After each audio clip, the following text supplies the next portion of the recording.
In 1986, horror novelist maestro Stephen King written and published his 22nd book, a horror novel about 7 children from sleepy town of Derry, Maine in the 1950s being terrorized by a shape-shifting ancient supernatural entity, and how the wave of disappearance of young people and killings happening every 27 years, which the children were able to defeat, only having to revisit the smoldering fear after 27 years. The 1,138 pages long novel is of course It, the title derived from the generic name bestowed to the entity by the Defiant Kids.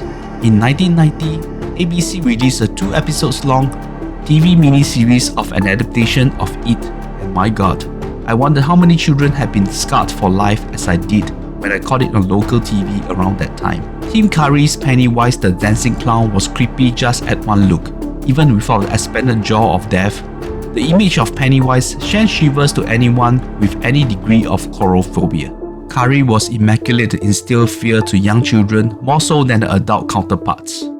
The plan to bring an adaptation of It to the big screen began as far back as 2009, and eventually Argentine director Andy Muschetti, who garnered fame for his 2013 supernatural horror film Mama, was given the role of the director with a screenplay written by Chase Palmer, Gary Doberman, and the previously appointed director Cary Fukunaga. It Chapter 1 was released in 2017 and was to be concluded with Chapter 2 in 2019. In anticipation of the release of the prequel TV series Welcome to Derry, developed by Muschetti himself on HBO, KK will do the review for both chapters of It, so brace yourself chorophobes. There will be plenty of Pennywise and his misdemeanor scaring the loser club Steve. The well-known prologue of a rainy afternoon in the year 1988 when young Georgie Denborough was playing paperboat in the rain, with his elder brother Bill rejecting his overtures to join him in the soggy weather. This of course led to Georgie being maimed by Pennywise in the drain under the pavement, which haunted my childhood in the TV rendition and was equally petrifying for both adults, especially those who are parents and children alike, seeing how Georgie struggling to survive while the normally quiet and serene neighborhood was further void of activities under such inclement weather. From the onset, we could see the setting of the movie was set in the 1980s instead of the 1950s from the source. This allowed a more contemporary setting for the adult versions of the Loser Club in Chapter 2. There was also no juxtaposing between the adult characters, reminiscing their childhood nightmares, as the 2 movies focused solely on their own time period, which in some extent helped with the watching experience. Bill was weighed down with guilt of Georgie's passing, but had his close friends Spudmouth Richie, hypochondriac Eddie, and Stanley, the son of a rabbi from a local synagogue, who helped him go into the summer holiday in good spirits. Bill was determined to find out the cause of Georgie's death, as well as the strange disappearance of a classmate which he knew was linked, much to the reluctance of his fellow members of the Loser Club. Meanwhile, Beth, the pretty girl who had been ostracized and bullied due to her issues at home, making it hard for her to find acceptance in the ecosystem in school, who linked up with the gang, as well as a plum transfer student, Ben, who fell for Beth so effortlessly when she was the first to pay attention to his presence. The 7-person strong Loser Club was completed with Mike, a local homeschooled boy who lost both his parents in the fire and since then been maligned for being culpable for their death. The Loser Club had been targeted by a gang of psychotic older boys, led by Henry Bowers, before they were being prime target for Pennywise the Dancing Clown, the evil entity the gang labelled as It, as it fed on fear, and the kids were an effective generator of such innate fear. With the time period, the setting, the plot, and the characters' dynamics, it was easy for me to think of a movie like The Goonies, which held a special place in my heart. There were even skin-crawling instances in that Richard Donner Steven Spielberg joint, just not as nightmarish as a Stephen King's creation, of course. Speaking of King, the movie and the constant bullying from older boys also brought Stand By Me into mind, as well as a recent watch for me with Joel Schumacher's The Lost Boys. Another 1980s movie that shaped me was Wolfgang Petersen's The Neverending Story, with Bastian's wrapped his day in a local library, very much like Ben doing his exhaustive investigative works on the ominous history of Derry. In the simpler days when I was growing up, there was no YouTube, streaming services or mobile phones. Kids just went exploring during summer breaks, riding their bicycles, combing forests, and in this case storm drains, which in Derry was certainly not advisable. Power and his gang certainly pulled no punches when dishing out the harm on their victims. The visceral nature made me shudder much more than the manifestation that it had concocted. It was obvious that Stephen King wrote a horror story to inculcate the young readers that if you have been bullied or outcasted in school or other social settings, find a right group of friends that will support you, be united, and stand up for yourself and your friends, even in the face of the personification of fear itself. However, the looming threat Beth's father cast was so abhorrent and heinous for any children to suffer worldwide at any period of time, and it felt like Stephen King was still recalcitrant to put his female characters through the mud, more egregious than the male counterparts. In terms of scares Muschetti had orchestrated, the abandoned house near the train yard was creepy just looking at it, and the leper that haunted Eddie in the middle of the day just took the cake. The nightmare-filled picture that came to life in Stanley's synagogue felt like taking a leaf out of The Conjuring 2.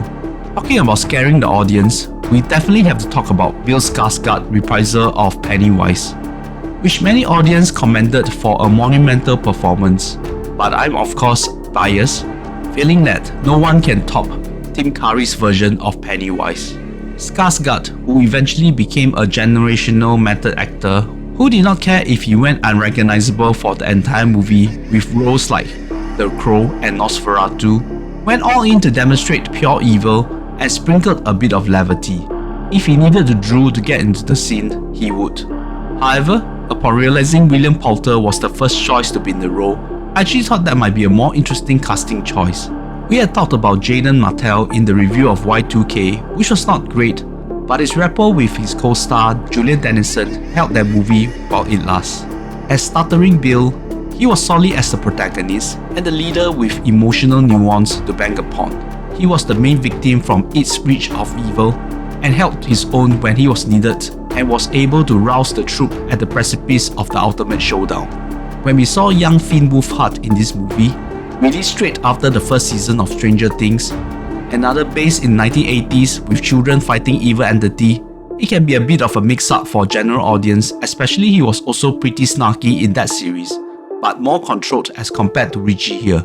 I like the young actor that played Eddie, who looked a bit like a kid version of Joe Lo Truglio, while sad to say, Ben was just a fat kid with limited acting chop, and Stanley was a non-factor, which made even more sense in what transpired in Chapter 2. Sophia Lillis as Beth was important to give a solid performance, being the rose among the thorns, and as highlighted in the movie, her resemblance to Molly Ringwald was uncanny.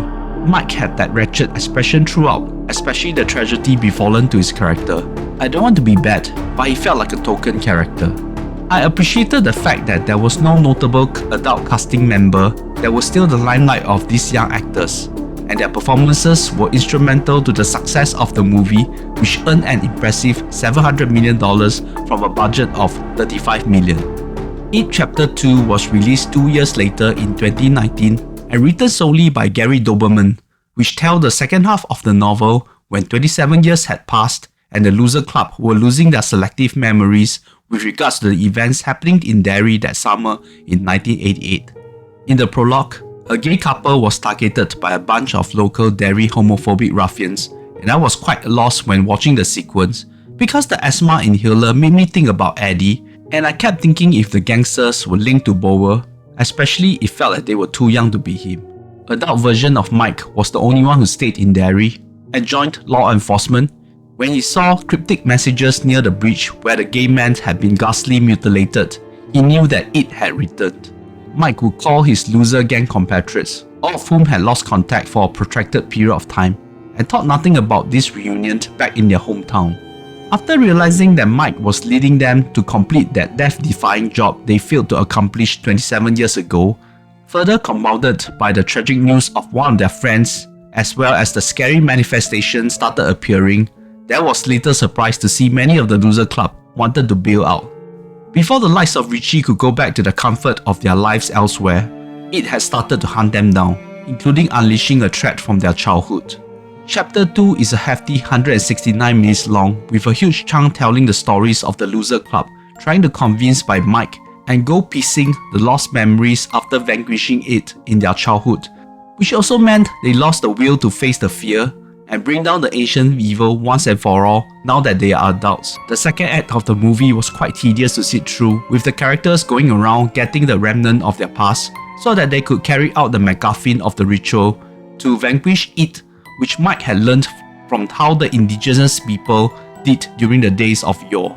This part did deliver the unsettling sequence with Beth visiting the old apartment unit only to be haunted by a creepy old lady.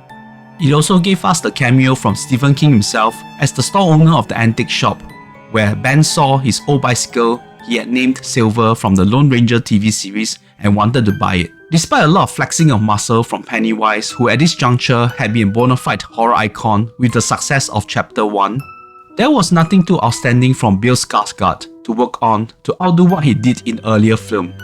The scariest part would be when he tried to entice a little girl below the stands of a sports event. James McAvoy and Jessica Chastain headlined the cast as Bill and Beth, and there was little doubt they were able to bring gravitas to their roles, which will be solely needed to escalate the threat, because Isaiah Mustafa as Mike was not doing a good job as the exposition facilitator. In fact, the character of Mike was pretty aloof when they were young, and felt like with his emotional baggage, he should be the first to get out of Derry. Therefore, it is weird to see him to play the facilitator role. It is also unnatural for Mike to have such a rapport with his friend, especially the kinship with Bill. Perhaps that was a lost part from the childhood memories. Bill Hader as the smart-mouth Richie had a redeeming arc, and the part when there was a revelation of his private life was quite brilliantly done, and for Hader, who had a solid run as the serial killer in the HBO comedy series Barry, showed that he was not just a mere Saturday Night Live comedian. Pairing with Richie was Eddie, played by James Ranson, who actually was the deputy from Scott Derrickson's Sinister, and I did not recognize at an instant. Eddie had his moment of glory, and I thought he would be this movie's Neville from Hogwarts. Kiwi actor Jay Ryan played the adult version of Ben, all glam up, but still looking longingly and holding a candle for Beth. The long-standing crush and the subsequent ordeal it had put Ben and Beth through cemented the love story for the pair. There was a swerve when the movie introduced the adult Ben in the Zoom meeting with his stakeholders. We saw a rotund, balding man whom audience would naturally assume was Ben. In the TV series, the late John Ritter played the adult Ben, so it was strange that his son Jason Ritter, who bears some resemblance to Jay Ryan, did not get the role as a homage to the series. The climatic end showcased some visuals which superseded our average Blumhouse horror film, and you could see where the $79 million budget went into. Aside from director Andy Muschetti, it seems like there was a wholesale change of the crew, with a familiar name Benjamin Wallfisch doing the score for the horror movie once again.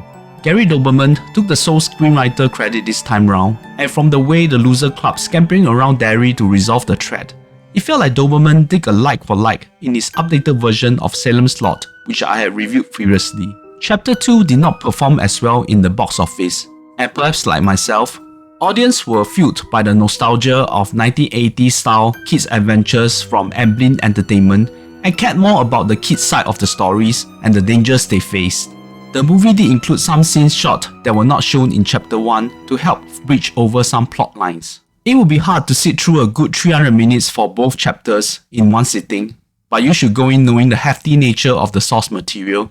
But Muschetti did bring the nostalgia from Chapter 1 and drove the tension in Chapter 2 with decent scares and performances. My overall rating for both movies is 8 out of 10 and should prepare me for Welcome to Derry. So please click a like if you think my review is comprehensive enough for the duology, and subscribe to see what I have to say about the TV series and whether Muschetti continues to deliver the It universe in a satisfying manner.